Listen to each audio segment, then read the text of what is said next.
नमस्कार मित्रांनो, welcome to S class education. आज आपण बघणार आहोत इयत्ता 10वी इतिहासामधला आपला 6वा चॅप्टर मनोरंजनाची माध्यमे आणि इतिहास. ऑलरेडी या आधीच्या चॅप्टर मध्ये आपण म्हणजे या आधीच्या सेशन मध्ये आपण पाहिलं होतं की मनोरंजनाची माध्यमे कुठली कुठली आहेत. फॉर एक्झाम्पल मग त्याच्यामध्ये भारुड असेल किंवा त्याच्यामध्ये अजून आपण काय पाहिलं होतं, त्याच्यामध्ये आपण पाहिलं होतं कीर्तने, भजन यांच्यामध्ये काय काय फरक आहे, तमाशा काय असतं वगैरे वगैरे. त्यासोबतच आपण बघितलं होतं की दशावतार काय असतात, नाटके काय असतात, इव्हन कीर्तनांचे प्रकार वगैरे बघितलेले होते आणि आय होप की तुम्ही तो व्हिडिओ पाहिला असेल. सो आता आपण कंटिन्यू करणार आहोत मराठी रंगभूमी हा आपला पार्ट. तर मराठी रंगभूमी ललित कला व्यक्तीने किंवा समुदायाने सादर करणं म्हणजे करण्याचं स्थान म्हणजे रंगभूमी.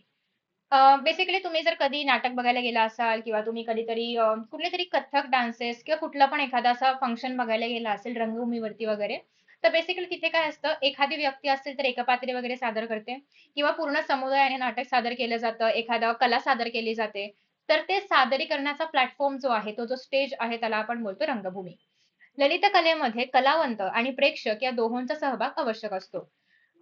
फॉर एक्झाम्पल अगेन नाटक वगैरे असेल, या सगळ्यासाठी समोर प्रेक्षक असावे लागतात. नाटक करणारे अभिनेते किंवा ते सगळे असावे लागतात नाटक मंडळीचे. सो बेसिकली ही दोघांची म्हणजे दोघांचं कंपल्शन यामध्ये असलं पाहिजे. प्रेक्षक पण असले पाहिजे आणि नाटक करणारे पण असले पाहिजेत. नाट्य संहिता, नाट्य दिग्दर्शक, कलावंत, रंगभूषा, वेशभूषा, रंगमंच, नेपथ्य. सो नेपथ्य म्हणजे जे पण सेट्स वगैरे लावतात, जे पण कॉस्ट्यूम वगैरे डिझाइन करतात.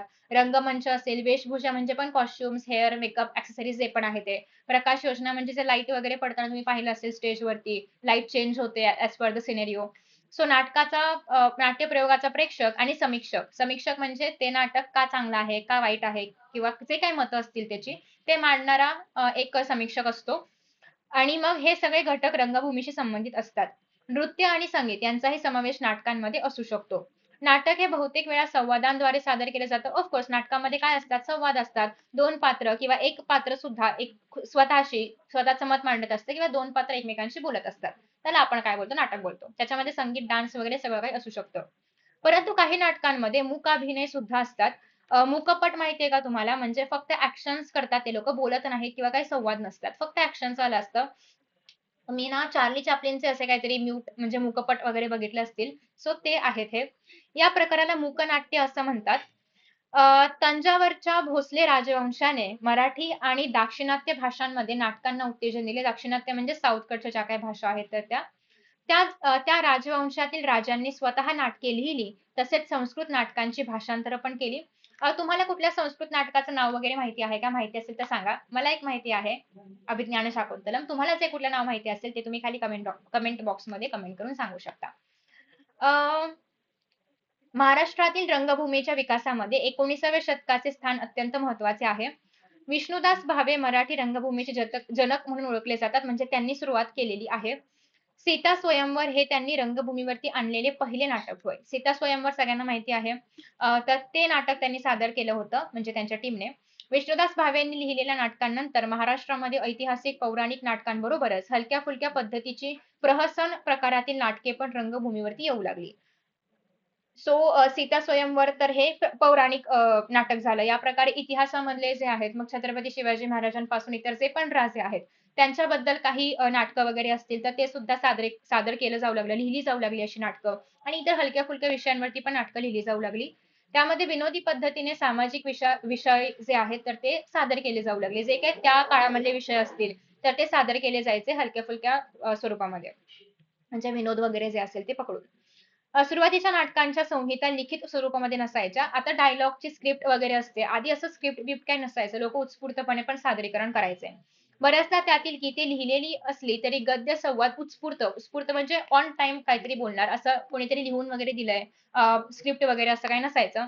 मुद्रित स्वरूपामध्ये संहिता उपलब्ध असणारे पहिले नाटक वि. कीर्तने यांनी 1861 साली लिहिले. थोरले माधवराव पेशवे. सो पहिल्यांदा नाटक लिहून त्याचं स्क्रिप्टिंग वगैरे होऊन सगळे संवाद लिहून आलेलं नाटक जे आहे, तर ते होतं थोरले माधवराव पेशवे. याआधी लोकं उत्स्फूर्तपणे सादरीकरण करायचे.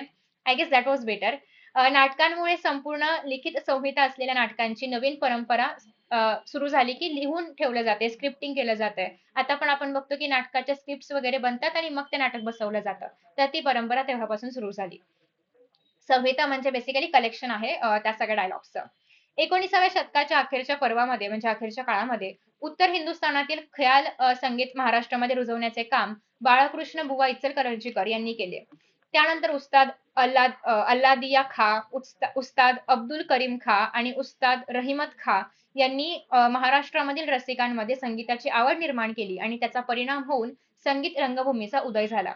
म्हणजे आधी असं होतं की फक्त नाटक, संवाद यामार्फत सादरीकरण केलं जायचं. पण नंतर संगीत नाटकं सुद्धा आली. त्याच्यामध्ये संवादामध्ये पद्य असायचं किंवा संगीत असायचं.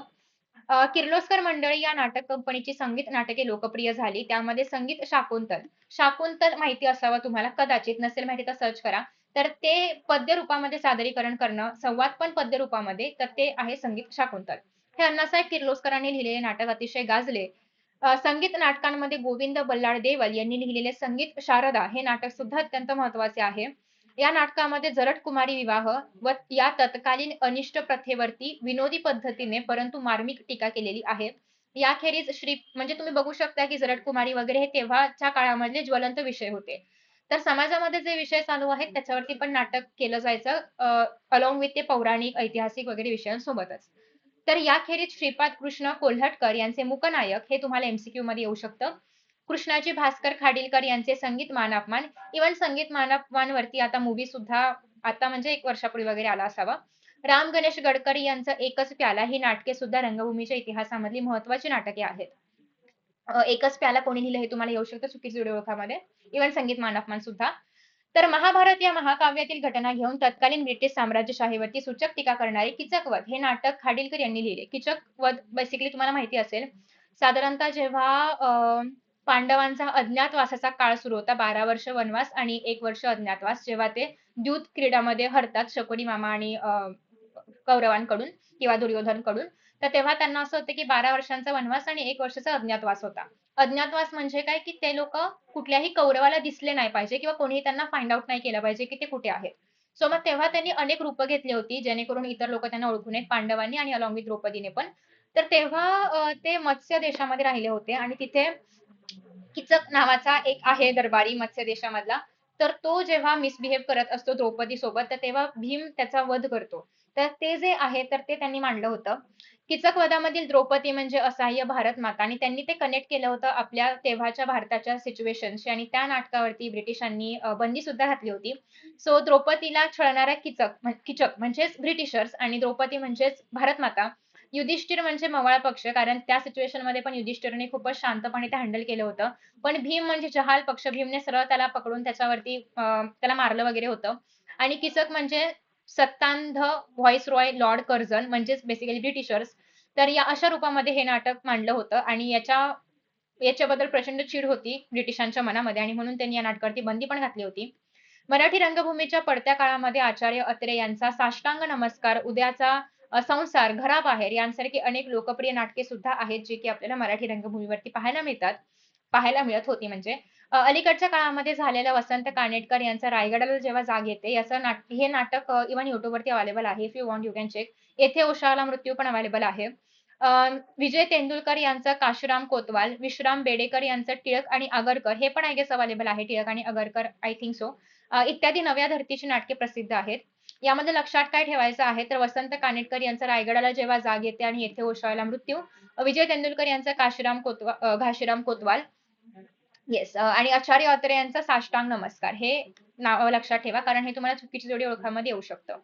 विविध विषयांवरील नाटके आणि नाट्य प्रकारांच्या आविष्कारामुळे मराठी रंगभूमी समृद्ध झाली. नाट्य कलावंत म्हणून गणपतराव जोशी, बालगंधर्व तथा नारायणराव राजहंस, केशवराव भोसले, चिंतामणराव कोल्हटकर, गणपतराव बोडस इत्यादी नावे अग्रक्रमाने घेतली जातात. ही सगळी नावं वाचून घ्या. एक्झामला मोस्टली याच्यावरती क्वेश्चन नाही विचारलाय. त्यांची मराठी नाटके मोकळ्या पटांगणात म्हणजे मोठ्या मैदानामध्ये होत असायची. ब्रिटिशांनी प्रथम मुंबईमध्ये प्ले हाऊस, रिपन, व्हिक्टोरिया ही सगळी नाट्यगृहे बांधली. त्यानंतर हळूहळू मराठी नाटकांचे प्रयोग बंदिस्त नाट्यगृहामध्ये होऊ लागले. म्हणजे आधी मोकळ्या मैदानामध्ये व्हायचे. त्यानंतर मग आता कसे नाट्यगृह वगैरे आहेत, तर त्याप्रमाणे वगैरे होऊ लागले. त्यानंतर ख्यातनाम साहित्यकार वि. वा. शिरवाडकर ज्यांना आपण कुसुमाग्रज बोलतो, त्यांनी शेक्सपियरच्या किंग लिअर या नाटकाच्या धर्तीवरती नटसम्राट हे नाटक लिहिलं. त्याचा मूव्ही पण आलेला तुम्ही पाहिला असेल, नाना पाटेकर यांचा. तर या नाटकातील शोकात्म नायक गणपतराव बेलवलकर हे पात्र शिरवाडकरांनी पूर्वीच्या काळी गाजलेलं गणपतराव जोशी आणि नानासाहेब फाटक या नाट्यश्रेष्ठांच्या व्यक्तिमत्वातील रंगछटांचे सरमिश्र करून निर्माण केलेलं आहे. तर बेसिकली हे नाटक ओरिजिनली शेक्सपियरचं आहे, किंग लिअर नावाचं, ज्याचं त्यांनी एक तर भाषांतर केलं आणि थोडंसं आपल्याकडच्या पर्सनॅलिटीज किंवा व्यक्तिमत्वाचा जे आहे तर तो भाग घेऊन त्यांनी याला नवीन रूप दिलेलं आहे. तर अशा पद्धतीने मराठी रंगभूमीबद्दल आपण पाहिलंय. त्यानंतर पुढचा टप्पा येतो तो म्हणजे भारतीय चित्रपटसृष्टी, जे आपण पाहणार आहोत नेक्स्ट व्हिडिओमध्ये. सो आय होप की तुम्हाला हा व्हिडिओ आवडला असेल आणि रंगभूमीबद्दल जे जे इम्पॉर्टंट गोष्टी आहेत किंवा ज्या एमसीक्यूज मध्ये विचारल्या जातात ते तुम्ही नक्की चेकआउट करा. हे सगळं जे हायलाइट करून ठेवलेलं आहे तर ते. आणि बाकी तुम्हाला तुम्हाला बघायला मिळेल की यावरून जास्तीत जास्त क्वेश्चन्स हे चुकीची जोडी ओळखा इथपर्यंतच येतात. याची नावं लिहा किंवा याचं वेब डायग्राम वगैरे नाही विचारलं जात. सो तेवढ्यापुरतं करू शकता काहीतरी ट्रिक वगैरे बनवून. सो आय होप की तुम्हाला हा व्हिडिओ आवडला असेल. Thank you so much for watching and see you in the next session. Bye.